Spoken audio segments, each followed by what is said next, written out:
Traffic Engineering, and I'm the project manager for the Research Parkway project.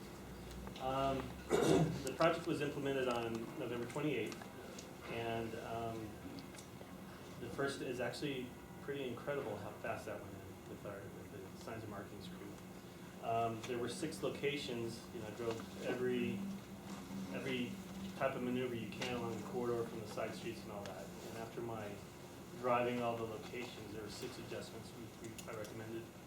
They were implemented on the morning of Friday, September 30th, and then I drove them again the same day, and it seemed to have helped.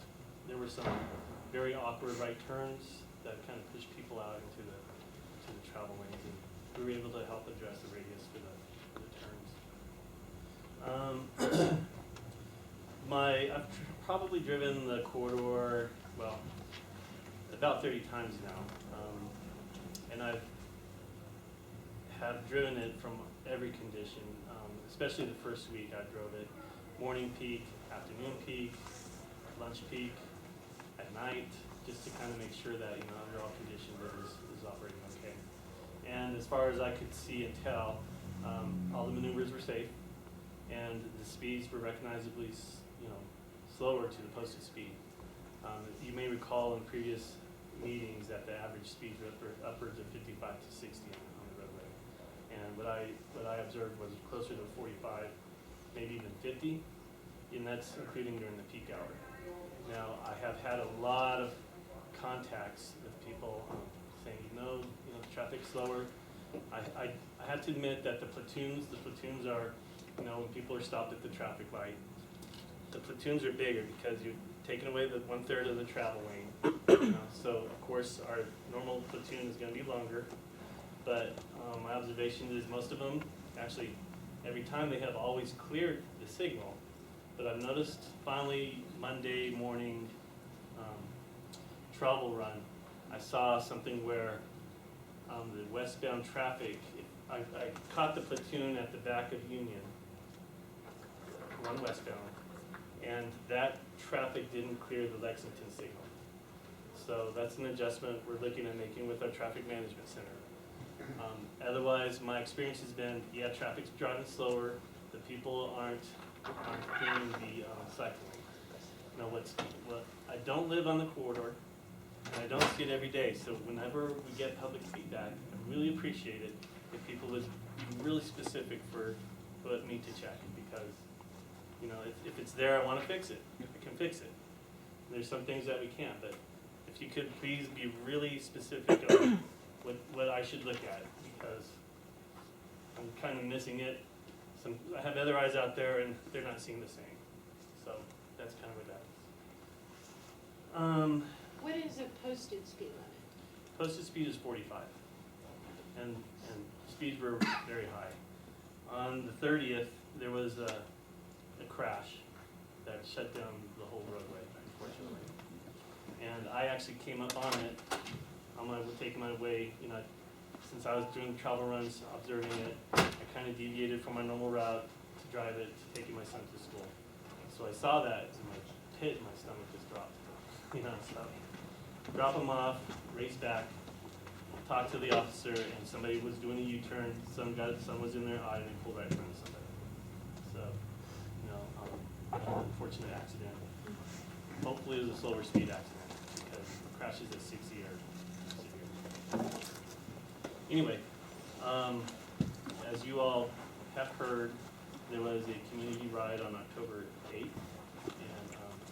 and it's a really good presentation. It's on our website, and I kind of want to play that first because it shows some of the details and background of the project and why we're doing it. This is my 3rd presentation to the ATAC about the project. One of the concerns too, and admittedly so, we've had public outreach. We reached out to all 5 HOAs in the area, but they don't cover everybody. We did a quarter-page advertisement with an addition. We did an advertisement on the Gazette. We sent a media release, and in every release, I was trying to create angst by saying, "Hey, we're repurposing the outside lane. I wanted to raise flags, raise eyebrows." And through this whole process, we had one HOA contact us for a presentation, which we did, and once they understood it, they were like, yeah, this makes sense, you're slowing down speeds. Research Parkway is a neighborhood arterial street, not a highway, not a throughway, not a freeway. So, you know, they got the aspects of where we're coming from, you know, so they saw the benefit of that. As you all know, being a non-motorized committee, and through the PPACG non-motorized study and some of the quadrant meetings staff has held up in that area, that lack of bike infrastructure has also been a concern that the feedback we've received. So as we were looking at the 2017 Streets Overlay, and we were working on this project, we thought, hey, here's a great opportunity for us to look at a demonstration project. And just so, because probably most of the people here weren't involved at the time, the original project looked at from Voyager to Austin Bluffs. And with the overlay, it allowed us to, hey, let's look at just doing a demonstration project from Chapel Hills to Austin Bluffs. If it fails for whatever reason, you know, we can always convert it back. But let's go ahead and test it. You know, we know that there's going to be longer platoons, and yes, that's happening. We were hoping for the slower speeds, and that's happening. But I want to be clear, the slower speeds I observed, even the off-peak, you know, it's not below 45. So, yes, the platoons are longer, but the speeds as you drive the corridor are at 45 to 50. And that's why it's important for me to get the feedback of, what am I missing? Please give me the time of day so I can see it. With that, I think I'll go ahead and start the video, and then I'll open it up to ATAC. Okay?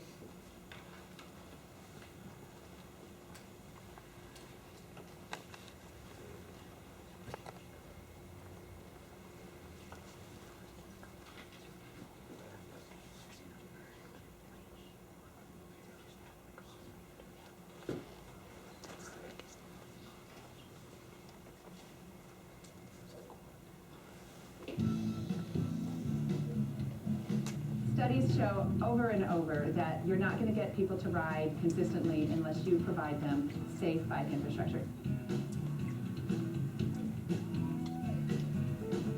We find the problem with research is it handles about 20,000 vehicles a day. And to be truthful, our criteria for a 4-lane arterial street is 25,000 vehicles a day and up. So it really isn't qualified as even a 4-lane arterial at the moment. But it's operating as a 6-lane arterial, and that gives lots of people room to maneuver around and drive as fast as they want to. So we're taking out an extra lane first and foremost to try to get people to drive the speed limit. But once we remove that lane from travel, it means we have extra asphalt to use. And there's no better way to use that asphalt than to provide a buffered bike lane in an area of town that really doesn't have a lot of bike facilities. They made a really good point when we started that people were really exceeding the speed limit, so by making it more narrow, it really forces people to actually follow the posted speed limit, and having that buffer with the bikes, I think it's just really better for everybody once people start adopting it. The ride on research today was actually fabulous. It's of course great to ride with other people. It's safer, and there's just this celebratory feeling that we are actually laying some really good bike infrastructure in the city of Colorado Springs. Because this is a new kind of facility for Colorado Springs, and because it might feel different than to ride on than some of the other kinds of facilities that we have, and not just ride on, but also drive on, we're encouraging people to walk and bike and drive on Research Parkway, and then let us know what you think. Is this the right solution for Research Parkway? Is this the right solution for our city moving forward in other places if we have the same opportunity? Research Parkway is a demonstration project. We will be keeping the bike lanes on until next summer when Research Parkway is scheduled to be repaved. And we'll use all of our data collection and public comment and determine how we should restripe research next year. That is the biggest message, that this is a demonstration, that the city really does want to just try to do something that's inexpensive, in an inexpensive way to get data and feedback from the community. And we'll see how it works, and if it doesn't work, we'll take it out. But give it some time, and change is hard even when it's good change, and this may be actually great change. For more information about this project, visit coloradosprings.gov/rideonresearch. Thanks for watching Discover COS. Have a great day. I'd like to point out too that we have a survey for people to put comments on this Right on Research website. So if you don't know it already, it's coloradosprings.gov/Right on Research. You know, we felt when we were looking at this project and developing it that it was, Briargate's a really nice community. We recognize that too. And we don't see research's role as a major highway, major freeway in a community neighborhood. We think Research Parkway is a parkway, just that, appropriately posted at 45 miles per hour to have people safely travel the corridor. So, you know, when we felt that it was a good example and a good test, a good location, a good community that would benefit, you know, from the higher speeds and all that. So, I guess with that, I'll start with the ATAC meeting. And then No, I think you Yeah, I think that works well. In light of this being a discussion item for today, I did ride from east of Powers all the way down to Academy and Voyager, just to see what I thought of the striping. It was awfully windy. It was on Sunday. The traffic was light. It was very windy. I did see 3 other bikes and a recumbent bike, but in any case, I have some concerns, and rather than bring those to your attention now, I'm sure we're gonna probably hear about some of them, but I appreciate city staff's desire to make this cooperative, involved process in gaining public comment, so I look forward to this. I'm open and excited to hear all the comments about it. We don't know until we do something. And one other thing about the more bicycle trails we have in the city, just makes it nicer for everyone to enjoy the roads, and bicyclists do pay for those roads. Every time they buy a bicycle, they pay an excise trail fee. And Actually, every time they buy anything, they pay sales tax, which goes yeah, into. well, the bicycle trail fee's $4 per bike from every bike. Correct, and PPRTA Yeah, comes from and that sales goes tax. too, sure. And so the more trails we have in the city helps our city to reach other levels of a bicycle-friendly city. That's all I have to say. This is kind of on the spot, but do you have the sort of failure metrics or what kind of I don't have them with me. We can get it posted on the website. okay. But it deals with the safety aspects and the traffic flow, congestion, delay aspects. So really it focuses on those two. And also number of bicycles? Ridership. Yeah, just quickly a statement about the return on investment for bicycle infrastructure in our community. In every community is one of the better economic decisions that we can make as a city. And like was said in the video, change can be painful, but we've got to start somewhere. And I applaud the city for properly evaluating whether this is a successful project or not, and for taking in input from the people that live in the city. If you hadn't, excuse me, if you hadn't driven research a lot over the years, you wouldn't even notice anything. We had friends who came in from out of town who were lost trying to find Colorado Springs via Briargate, couldn't find it. And I asked them about that, and they said they noticed bike lanes. And they wondered where the rest of them were, but that was, so it's almost a non-event for a street that size with that amount of traffic, unless you're used to it for 15 years. Yeah, I just want to kind of reiterate what some people have already said. You know, lots of studies have demonstrated that, you know, safe bike infrastructure just increases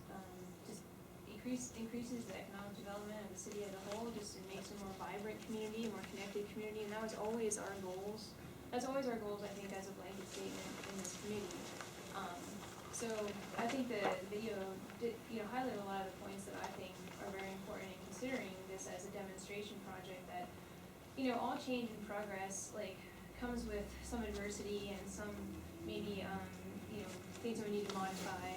But you know, change, as you know, as was said in the video and my colleagues here said, nothing occurs, progressively without change. So that's just something to, that I've always kept in mind, not just in this committee, but in all kinds of different things that I'm involved with, in terms of the city as a whole. You mentioned that the time, you can change the night timing potentially. Yes. So to adjust for the flow through for the lines behind on them, make sure that. Yeah, what we don't want is we do not want a person to have to sit through more than one cycle. Right. Because they didn't before. Yeah. And from what I saw, we're Unless close. they're going too fast. Right, so what I saw, we're close between Union and Lexington. Right. Westbound in the morning, eastbound in the afternoon.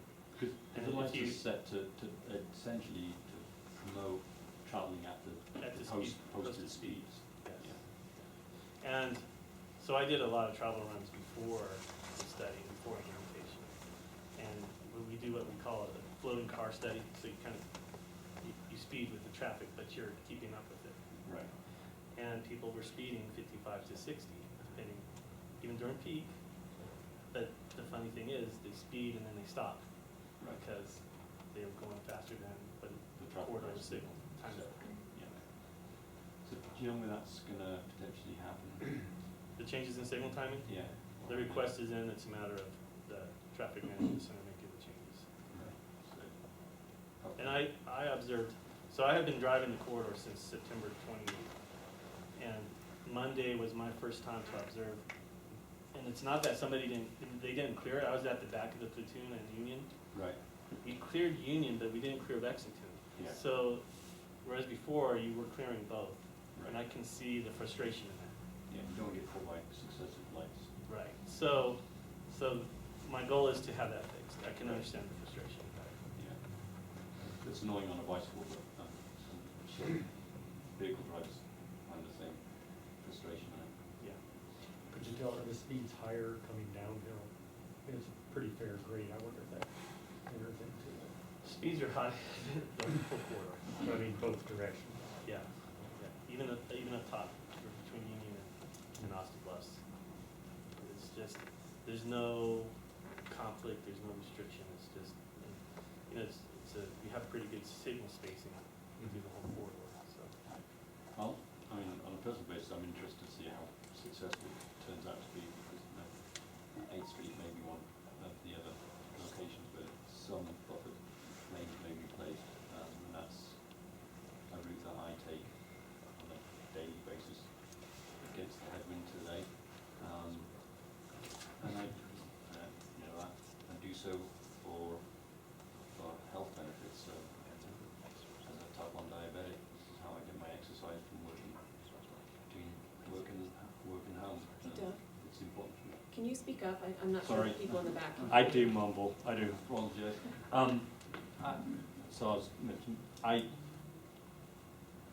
I'm interested in the project because 8th Street is one of the next ones that's potentially going to happen. It's got a huge corridor at 8th Street Hill by Motor City. I don't know if you've ever been in that direction. One lane's potentially about 40 feet wide, and people generally do speed up that hill quite crazy. So I'm interested in seeing it happen there to see what the result is here, where speeds come down to safer levels, because that's a route I ride, and I ride about 3-4 days a week. I'm type 1 diabetic, and it's what keeps my doctor happy, and keeps me at home, gives me time with my family by combining my commute with my riding, with my exercise. So I'm interested to see what happens on this one, because I'm hoping that it follows through on some of the routes that I have to take. Okay, so one quick comment. Yeah.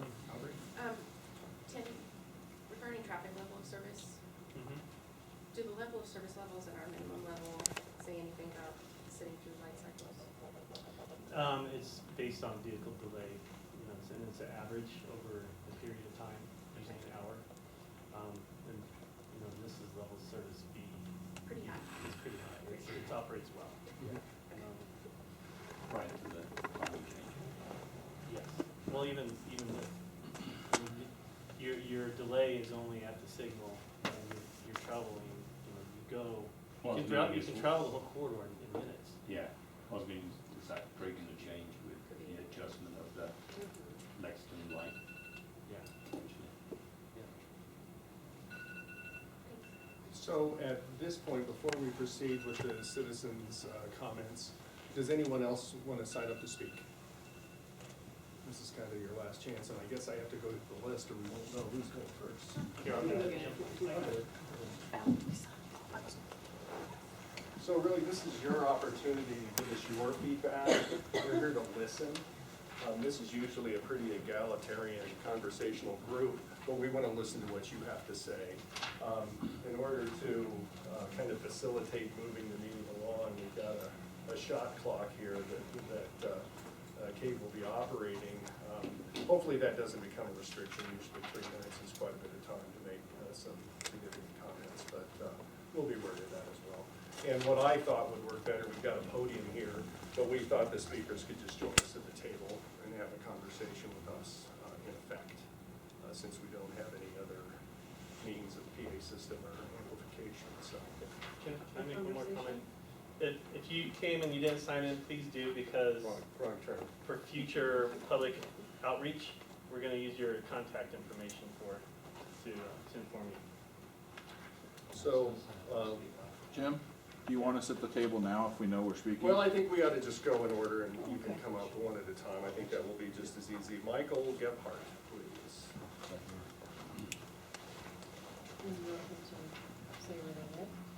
I think that's probably a good idea. Why don't you tell us where you live relative to, well, give us your address regardless of where you live.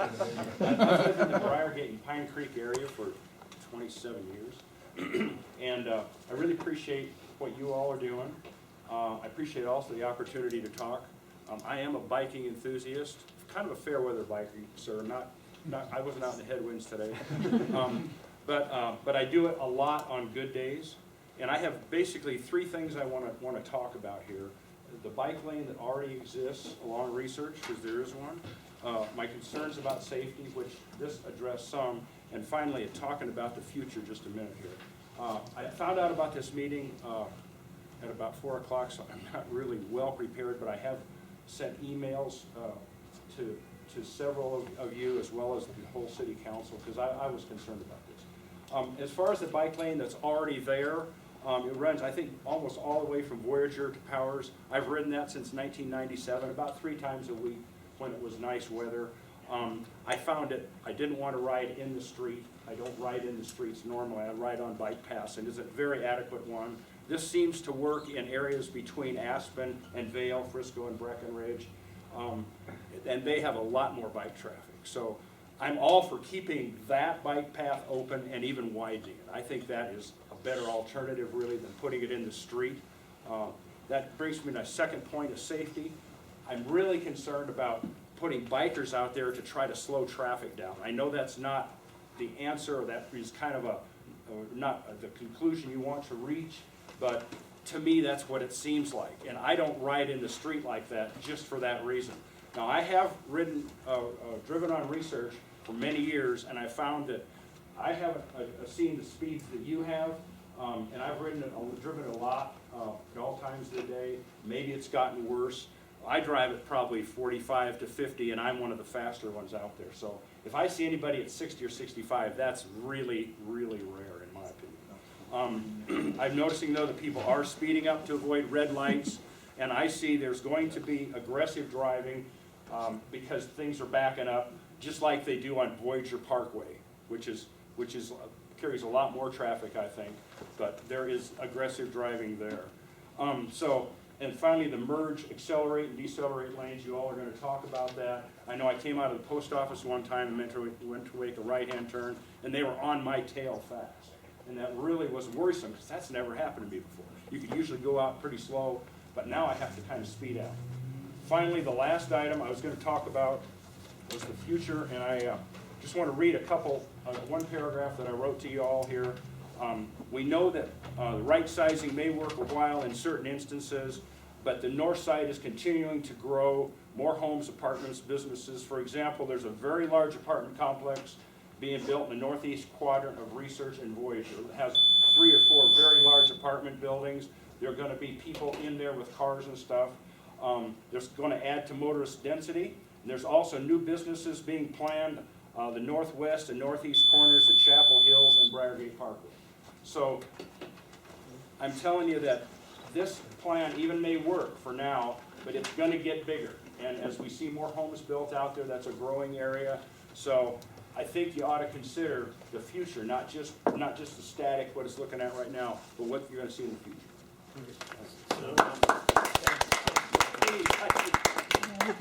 Please. Is there any particular areas, the ride and ride out of the acceleration lane, which one was that? Well, this was the first time I came out of the post office. Now, you may have It's not adjusted that. dieted, well, it's not dieted there. It's still Right. 6 lanes, 3 lanes Okay. through there.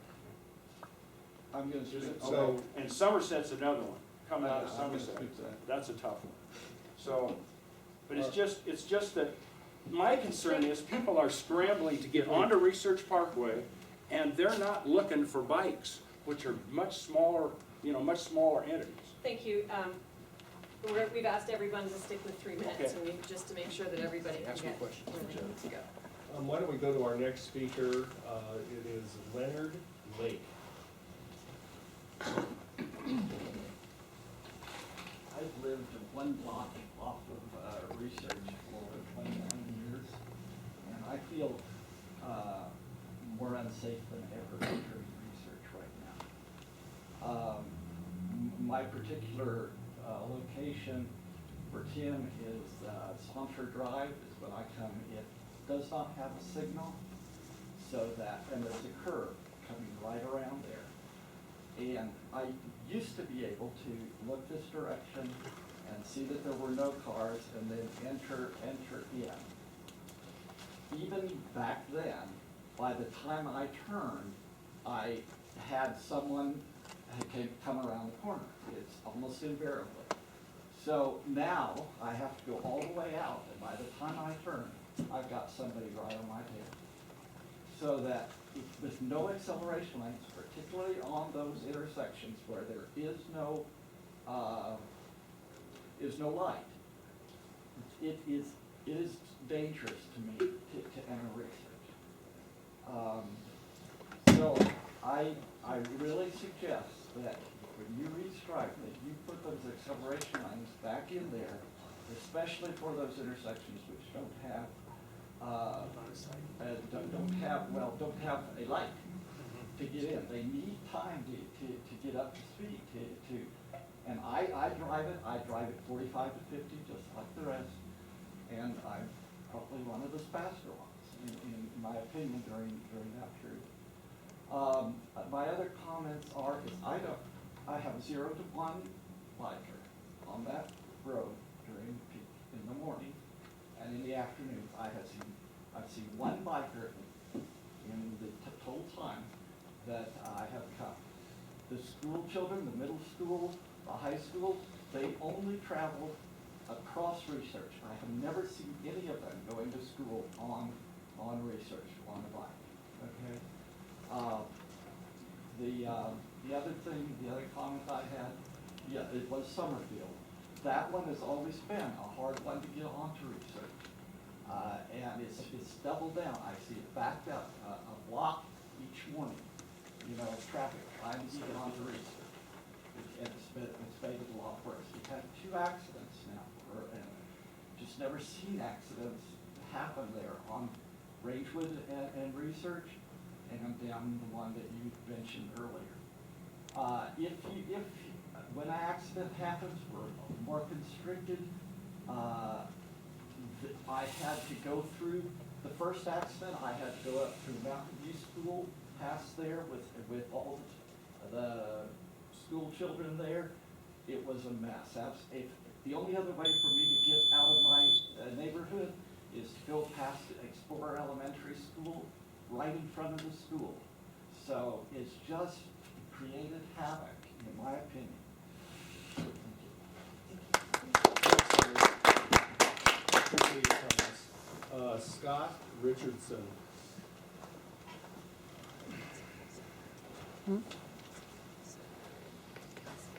Scott Richardson, native Colorado Springs, resident of the Fairfax, so I'm actually on the east side of where the expansion goes back out to 6 lanes. Born and raised in Colorado Springs, have driven research ever since all of it started when Liberty was kind of out in Cow's land and nobody knew why they were putting the school out there. I currently sit and work with the board at Academy District 20 and realize in the next 10 years there will be another 7,000 dwellings in that district, which includes everything research, Briargate, Power. The expansion is all in that section. You're going to lose the ability to move that traffic to other locations. I understand. I had a nice long conversation with Tim on the phone a couple weeks ago. Understand the approach of the city. I think it's, I understand what they're trying to do, try to get the city out, do different things. However, timing wise, why you're gonna start it at the tail end before winter, that I guarantee if the poles are gone, research will become 3 lanes, watching cars drive down it in the morning. I travel at 6 a.m. every morning. I come home anytime between 5 and 6 p.m. every afternoon. My wife drives it at 7:45 to 8 to take kids to school. Again at noon to go do errands during the day to pick kids up from kindergarten. Again at 3:15 to pick kids up from school. We're on the road upwards of 12 times a day. We see every aspect of it and realize that, okay, yeah, you're trying to move forward and you're trying to let people ride on the road. However, you've cut off Woodman access for traffic. Woodman desperately needs to be widened. What's the next thoroughfare?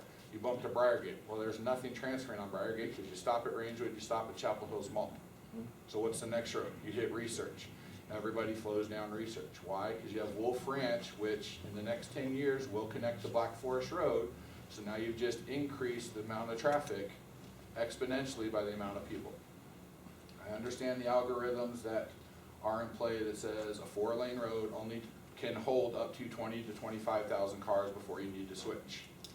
However, the algorithms don't take into effect that if one person's doing 5 miles an hour or less, what it does to the 15th car in the road. What an accident will do to both sides of traffic. Our concern is the massive growth that is coming in District 20 that's already there, being in the construction industry and sending trucks on that route every day. I don't think is the future, as this gentleman said, is not taken into account. I think we're missing the fact that we are going to drastically increase the massive amount of traffic up there. Denver just came out the other day, in the next 20 years, they're going to add 1 million to 1.5 million people, which means everything filters south, so we will there increase again that whole side of Colorado Springs. I appreciate trying to get out onto the road, try to get people out on bikes. I think there are definite safer ways to utilize the areas that we do have now. Great. Next is Carlos Perez.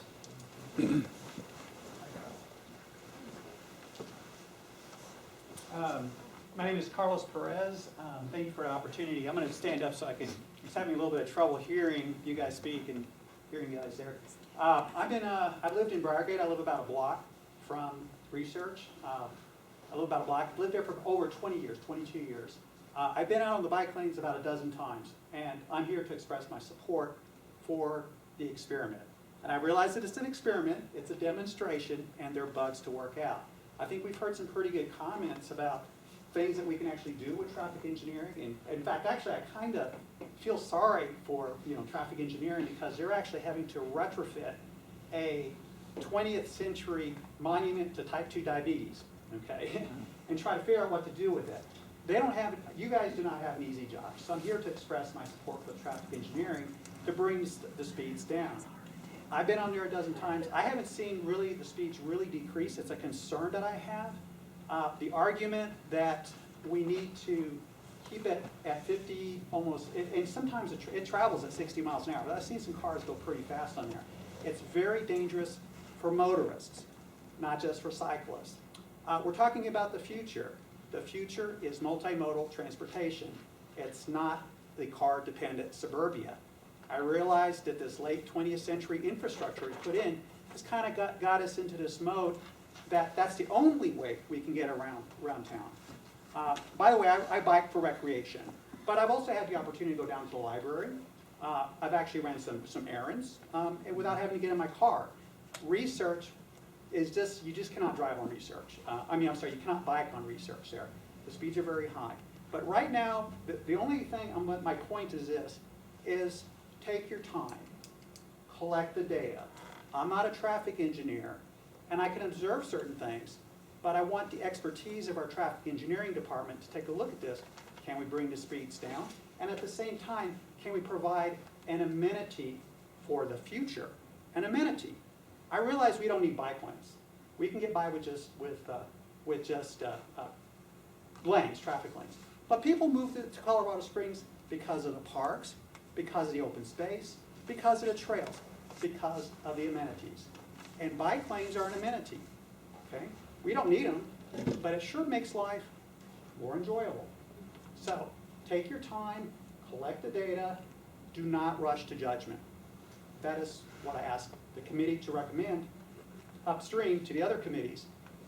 Take your time, collect the data, do not rush to judgment. Thank you very much.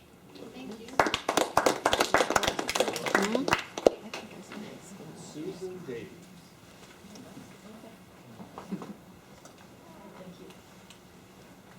Well, I'll be brief. Thanks for this opportunity. I'm with the Trails and Open Space Coalition, and in our mission, Bikeways is part of our mission. So we are committed to preserving open space and parks and creating a network of trails, bikeways, and greenways for the Pikes Peak region. I was glad you alluded to the bicycle economic impact study that we performed a couple of years ago. And what we did find is when you invest in infrastructure like buffered bike lanes, that you truly get a good return on the dollar.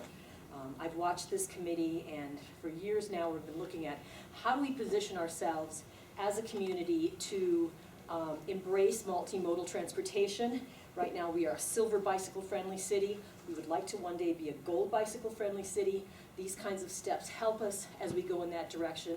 And I appreciate our last speaker who talked about the fact that the kind of people we want to move to the area, whether they're retirees that would like to bicycle, whether they are millennials, whether they are students, we are hearing from people increasingly that they want the opportunity to bicycle, whether it's for transportation or for recreation. So I'm eager to see this pilot go through fruition, to see how we feel about it. You know that there are several streets in the community that in the past have also been right-sized, so to speak. And if we talk to those people today, as opposed to before this all took place, generally they would have a very different story. And many times houses along those areas will sell better because, again, you're offering another amenity. I rode to bike to school growing up. My guess is many of you rode to bike to school growing up. Where I live right now, I would never let my daughter ride to school. It's too dangerous. I'm eager for more opportunities. Thank you.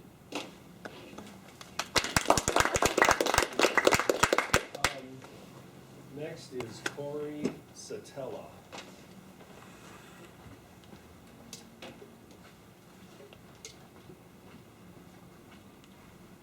I'm Corey Satella. I live in Manitou. I'm representing Bike Colorado Springs. Our mission is transforming the Pikes Peak region into a vibrant and connected community excuse me, that is safe and accessible for people on bikes. Maybe it's obvious I want to express our support for this initiative. First of all, we think that buffered bike lanes on research is the right way forward. That comes in sort of two parts. One, a buffered bike lane is the right kind of infrastructure for a street like research because of the size and the high speeds that are there. And two, research is the right place to do it. It's been identified in our regional non-motorized transportation plan as an important connection that will allow connectivity to 6 neighborhood bike networks that are currently not connected. So from a connectivity point of view, it's really important that research is addressed in the way that you're doing. Secondly, we believe the demo program is a really valuable way to elicit the feedback that we're getting tonight and will continue to get through the demo program. We've already seen some changes to the physical infrastructure.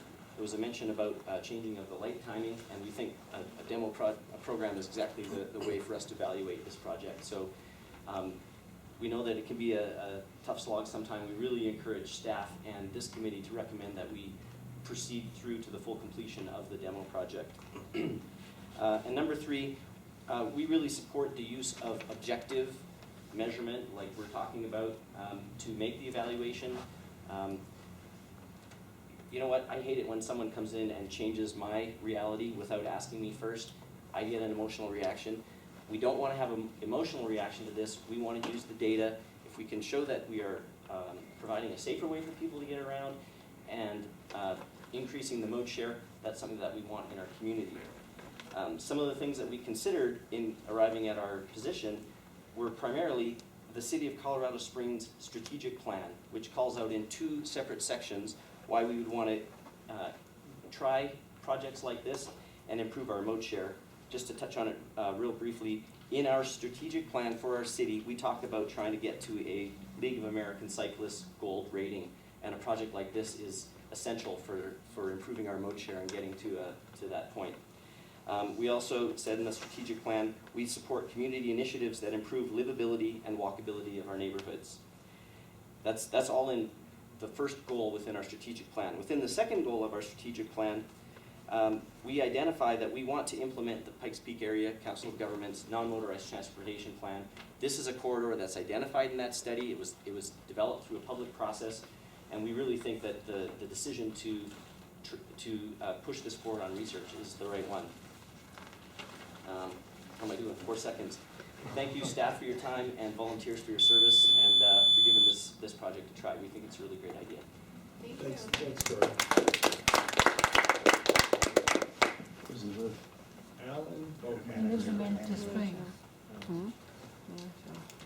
Good evening, all. Thank you all for coming. Tonight I'm representing the City of Colorado Springs Adaptive Sports.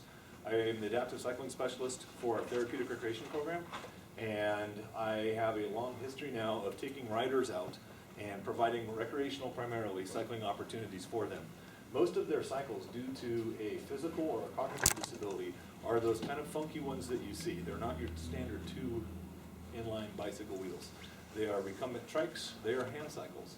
We had 3 adaptive riders out on our community ride, and they all expressed darn near pure joy on having a facility that their bike fits in. Many times we do not use on-street facilities with our adaptive cyclists because they can't fit, and it's also a turning radius issue. And so the sidewalks that you have that are along Research Parkway are pretty narrow and do not allow those folks to access that corridor. They were able to all ride their bicycles very safely on that buffered bike lane, and they were pretty overjoyed with the ability to be able to connect through a neighborhood. I don't know how many people you have with physical or cognitive disabilities in that neighborhood, but this will unlock an entire corridor for those folks. And they are definitely looking for more of that throughout Colorado Springs. And I just want to say thank you to the city staff for doing a pilot project like this. They were all pretty happy, and I'm doing another ride again. We do it every 2 weeks, and I have to stick to trails on the west side because we don't have infrastructure like this. I can't take the cyclists other places. We're limited to just where those little trails go. And so this unlocks an entire portion of the city for those type of people.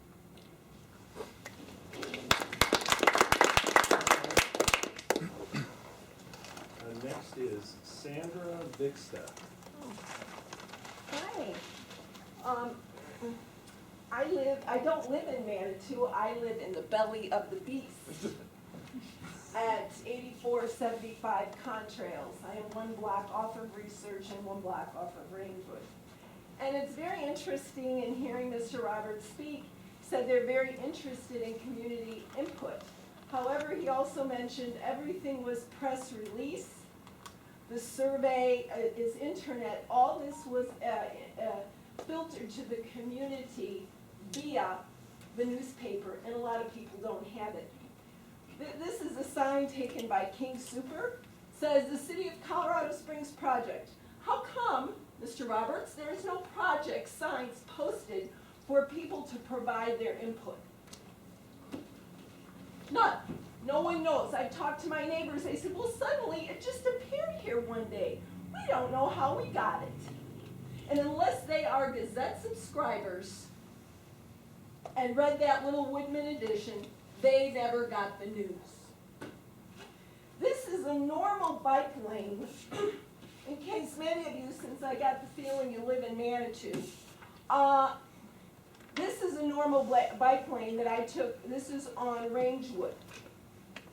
This is the monstrosity, ugly, hideous lanes that we are looking at every day with these poles. God forbid what's going to happen when it snows. Here's a picture of a truck turning out. You can see how far they have to go into the middle of the street. I'm sure Mr. Roberts just showed you cute little diagrams, but these are actual pictures of the ugliness, the amount of space that is being taken by these lanes. And what could have been used with a normal bike lane. I am not opposed to a bike lane.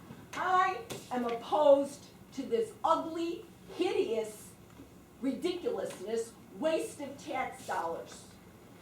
It's all over. This project is between 2 high schools, 2 hospitals, and if you think those D20 high school kids are going to start biking to school, you better think again. It's not happening.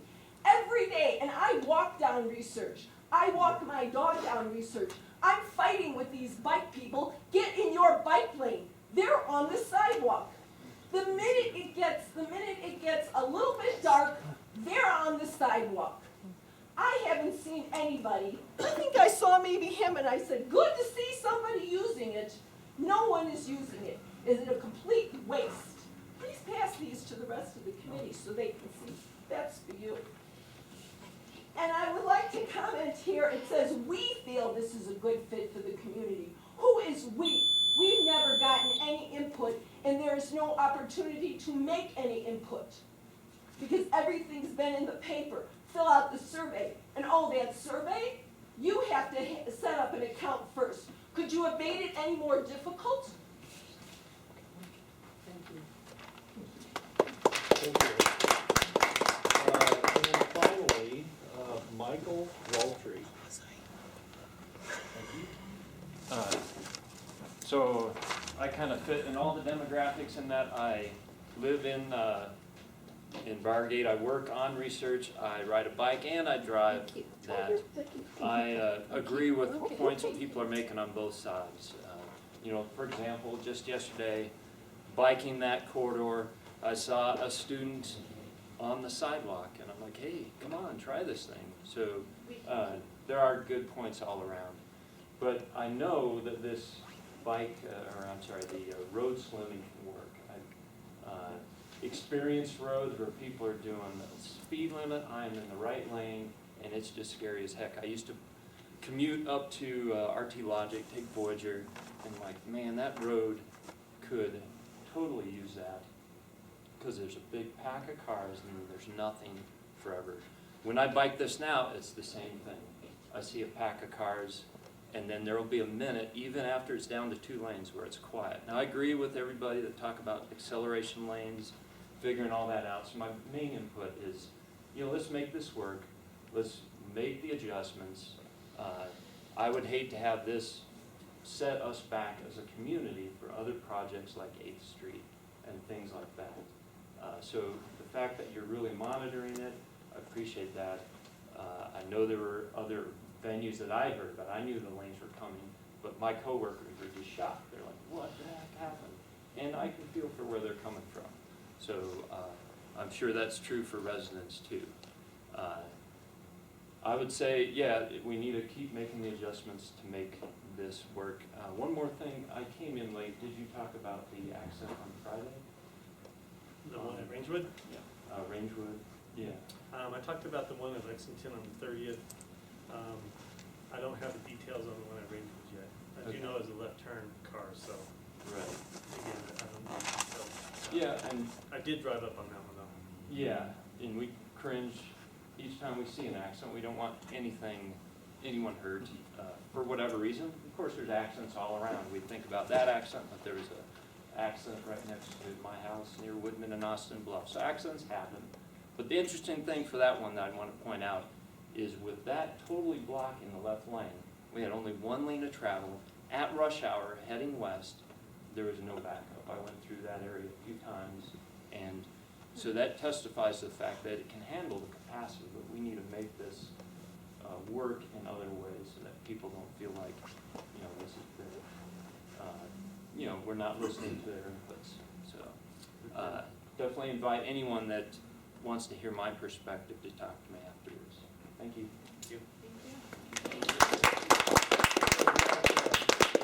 That concludes the citizens' comments, so we're going to have another go-around of comments by the ATAC. I wanted to give everybody a little bit of an overview of the ATAC. We are advisory to the Citizens Transportation Advisory Board, which is advisory to council and the mayor. We're a citizens volunteer group. We're really not the ultimate decision makers in matters of this nature. We definitely have input on virtually all issues relative to non-motorized transit, so we're heavily involved. It's important to realize there was some discussion about the non-motorized plan that is put together by PPACG, the 2040 plan. This plan is done every, 4 years based on federal grant funding, or 5, something like that. But it's a regular planning process. A lot of the emphasis is looking at corridors where it's desirable to enhance commuter use of the roadways. And all of the corridors that were designated, and there's 21 that have been prioritized, are based on movement within a certain boundary area from the primary route. And those routes are being considered now in the process of the Colorado Springs Bicycle Master Plan, which is being updated for the first time since 2001. What? 2004? I believe 2004. But in any case, more opportunity for public input, especially on this particular issue. And I certainly appreciate the fact that there are inadequate lanes on Woodman, and it has a ripple effect to the north. Obviously, Academy is a very difficult street to deal with because of the volume and speeds of traffic on that roadway, and it also has impacts to other adjacent roadways. I did ride the road on Sunday of last week. I rode all the way from east of Powers Boulevard down to Academy and Voyager. In general terms, with or without the protected bike lane, it's a pretty good ride. The slopes aren't bad, the hills are pretty easy to climb. I was riding up a headwind. I'm a 59-year-old diabetic myself and had no problem making that ride in just a little over 20 minutes. So in general terms, the rideability of the road and the engineering is good for commuters. The number one issue that I would have is that it really, as soon as you get to Voyager and Academy, you have a real hard time getting anywhere effectively, picking your way through the neighborhoods down towards Woodman and maybe crossing at Woodman and trying to get to the Greenway. And somehow, either with trail systems or roadway bike lanes, I implore staff to try to find a way to have this route go somewhere. And that's important to you community members, because this is this section of roadway that we're talking about has some merit, but if you can't get somewhere, what good is it? So the other two comments I have are in line with some of the comments you've made. Unfortunately, the striping and the way it was done is very confusing. There's some things that don't seem to make sense to me. The first issue is right turn lanes from any street onto Research, especially where there was a dedicated fourth lane for an acceleration lane. The important thing to realize is, and I've said this to the point of exhaustion with this particular committee, the issue with riding on major arterials at high speeds and high volume is the fact that the cars may be going 55 or 60 miles an hour, but the bikes are only going 10 miles an hour. But I don't really understand how we can have dedicated right turn lanes off of Research and we can't have dedicated right turn lanes onto Research. And I think this is one of the major issues. And I have a 15-year-old son, and I would be very concerned to have him try to make that turn to the middle lane with any level of traffic right now. So I really share your concern. And the other thing I don't like about it is you cross the street, there's a whole lane that's been blocked off with the striping, which is ugly, I agree. And it forces the bikes all the way over to the curb immediately. And it seems to me there ought to be a more graceful way to make that transition from one side to the other without using the reflectors. Now, those reflectors, those standards are one of the ways of protecting the bike lane. But there are a lot of them around town, and a lot of them are hit by cars on a regular basis. And I agree with the concerns expressed about snow plows and how that works.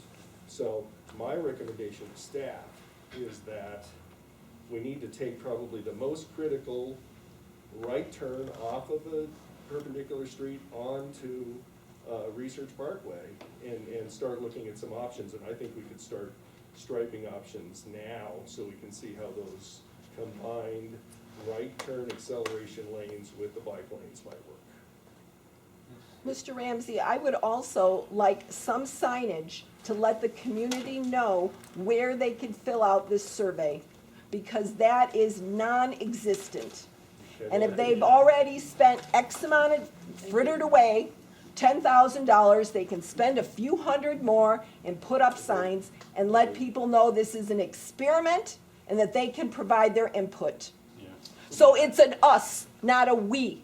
We'll do that. Yeah. And after November the 8th, they'll probably be more visible compared to all the political signs that are probably up around everywhere. I know in my neighbourhood there's a lot of them.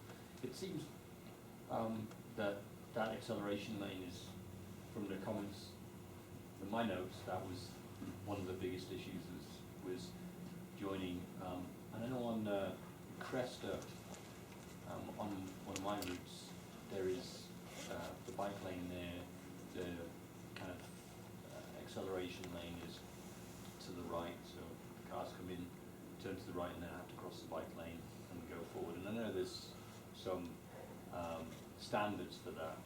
So having not ridden up and down Research, had the time to do that, you would see that there's probably some options there to stop the requirement for a hard ride that may be quite compatible for that. Actually, I think we've done some elsewhere in the city where we've managed to cut across, not onto a two-lane road, but show onto some of the main roads as well. We'll discuss it with the traffic engineer. Yeah. Okay. That seems to be one of the biggest concerns. Obviously, looks will improve when it's all And it's in the final stage. If it continues through, then when it's resurfaced, there's the opportunity to do different sort of treatments on the road and all this way. Sorry. You gave me the duff seat that. Councilman Right. Begley wants to hear what you're saying, Yeah. so. Yeah. Other committee members, any comments? Steph? I had a couple comments. First and foremost, I always appreciate hearing everybody's thoughts, on these issues and others, because, this is a work in progress. A lot of people have talked to their comments about the future, and I think, I just want people to be rest assured that we do think about that, and a lot of thought goes into our recommendations, and our discussions and our subsequent recommendations.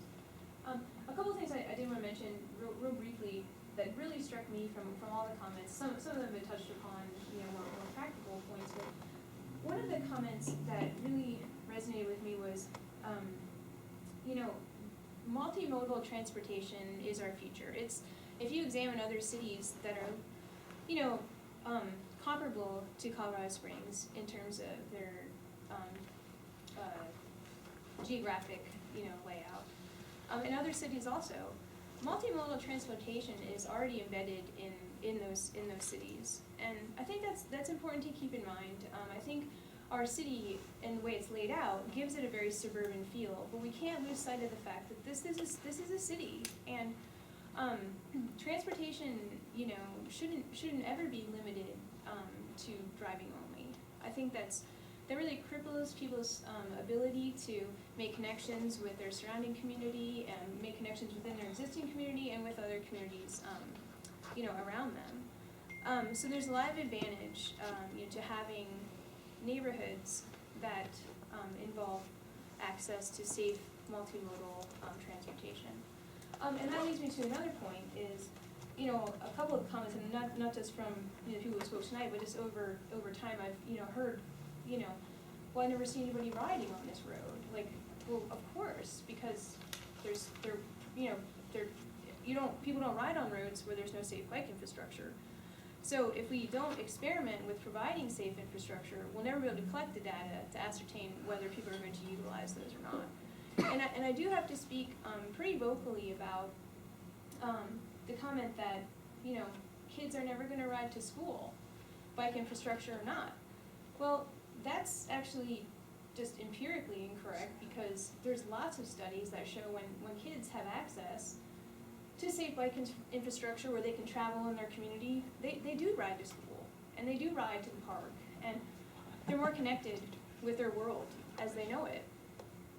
I know there's a lot of bugs to be worked out in this project, and maybe, working this out will lead to, more success in future projects. But I'll end with a lot of the comments about increased growth in the future, as I mentioned.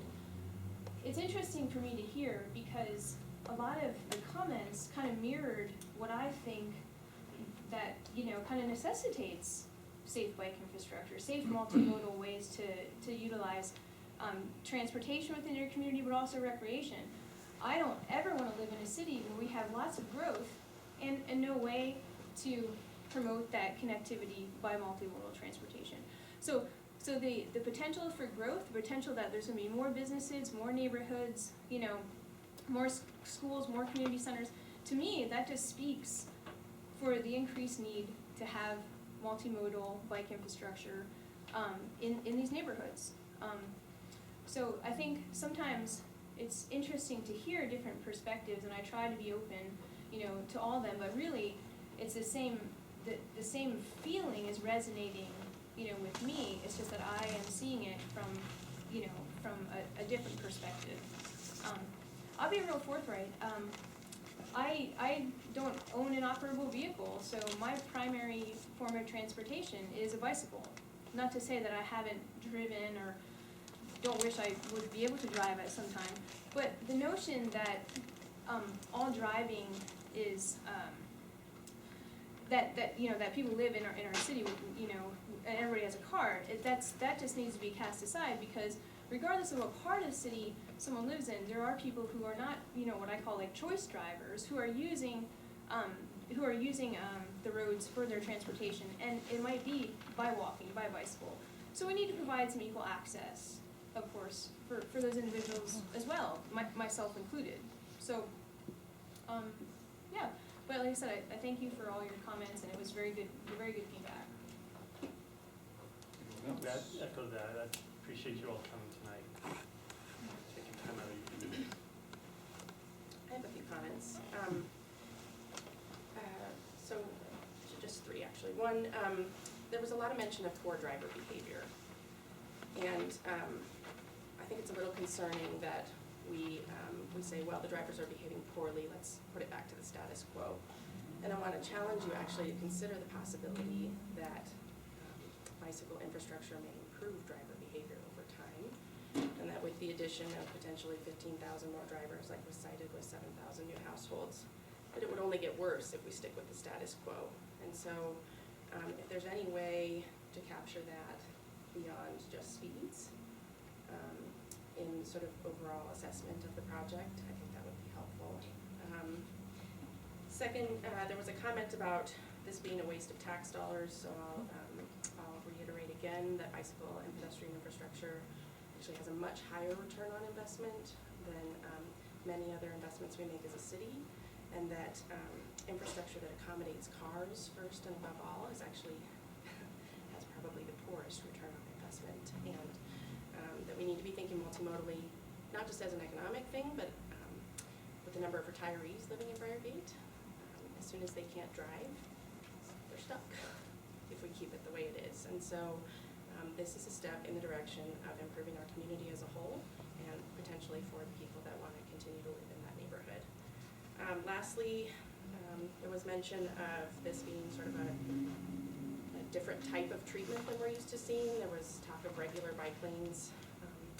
And regular bike lanes are sort of the way of the past, and those are actually maybe a waste of tax dollars in the sense that, especially on a road like this, where somebody's not going to feel safe riding on that type of space, then there's no point in putting that in, and a buffered bike lane is the only way to go. And I just want to remind you all that from the city's point, this was a right-sizing project first, and with the excess pavement, there was the opportunity to place infrastructure for bicycles. It was not a bicycle project. It was to address the fact that research is overbuilt and oversped by a long shot. Mark, anything? I wanted to briefly, because I'm curious, Tim, what was the nature of the accidents and what caused those accidents? Do you have any idea? The one on the 30th, that was a person making a U-turn, and they were blinded by the sun, and they pulled up in front of somebody.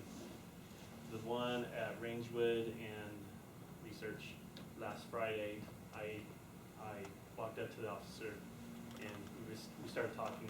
I didn't get to find out what the cause was. He said it was a vehicle turning in front of another vehicle. That, then he got called away, so I couldn't finish the conversation. But those two, those were two of the more significant crashes that I saw, but it doesn't sound like the bike lanes are a part of those. The next comment I wanted to make as a future agenda item, I would like to revisit these right turn acceleration lanes. Do you have an idea of how long it might take to get some information together so we can take a look at that? Would that be next month or 2 months or? No, well, I'll talk to Kathleen about that. Okay. We'll report back next month.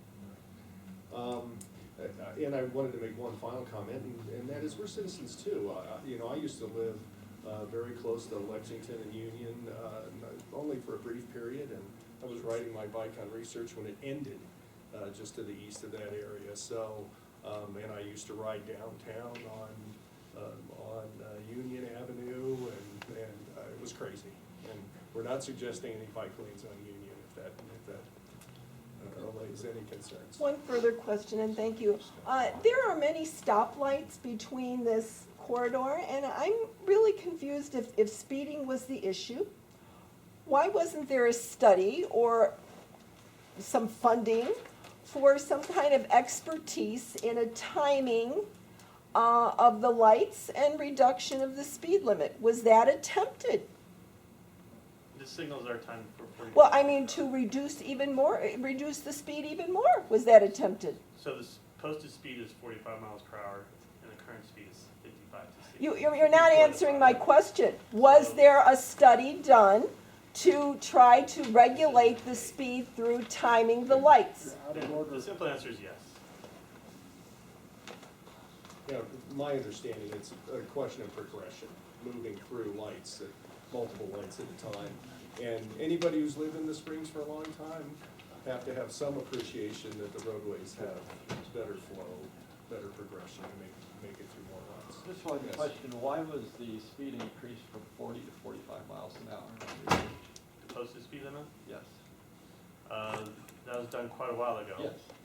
And when we follow the manual and uniform traffic control devices, which you take back then we looked at the 85th, like what's 85% of the traffic movement at, and it's at 45 miles per hour. Today, it's higher than that. Well, before September 28th, it was higher than that. And then we enter our professional judgment of, no, this is not that type of roadway. This is not I-25 or Powers. We're keeping it at 45. But you just increased it because everybody was going so much faster. Yeah, and so my job is to keep traffic flowing and keep people safe. People being bicyclists, motorists, pedestrians, and I got to balance that, and it's not just the people that are in a crash that are hit and injured. you know, the people that do the damage also have injuries too, and you know, there's the other implications with this. So these are this is the reality of my job, what I have to look at when making these type of decisions. So at this time, I'd like to go ahead and move on to the next item on I have our another agenda, question if I might. of Mr. Roberts. One question. We have a conflict of citizen comment and engagement, otherwise we're not gonna get done with our agenda items, so please just respect the rules of the You can talk to me afterwards. All right. Okay, how about that works? So I'd like to go ahead and proceed to the next item on the agenda, understanding some people may want to leave because we're done with the research. Accident had something to do with this. On the first day. Right. I'm sorry, there was. So, that was that flexible delineator being pushed out too far. so there was an accident because of the bike lanes? That was when I failed to mention. Yeah. The severe ones, those were not the So the minor was okay to No, occur? it's still not okay. Yeah. So, no, that's still not okay. Okay. It was adjusted, so Okay. I'm sorry, my mind was on the severe They're ones. wanting information, and I think when you We're gonna have admit that, when you admit that. When we go to our next public meeting, which we'll have everybody there, we'll go over all the details of the crashes, the minors and the majors. Okay.